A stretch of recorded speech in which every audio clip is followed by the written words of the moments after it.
Hello traders, my fans, once again welcome back to my YouTube channel. I had already made a video about this 500 and I had said that it is going to move up where it will take out these triple tops. I had area, it was around here, and I had area said it will go here, then it will reverse and clear this trend line liquidity. Let me first draw this trend line liquidity as a reminder. Right, it was just here.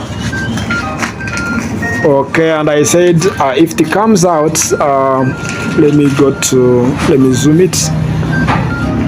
Let me draw my rectangle tool around here, this zone. Right.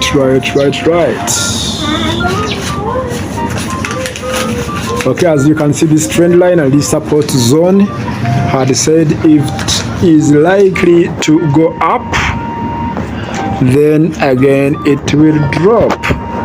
Okay, so it has already cleared the liquidity above, and I had said we could target the triple tops if we are to buy. Now it's time to look for sellers. You can enter if you are currently watching this video, and you know what, you can make yourself some money. Okay, good luck. I wish you all the best.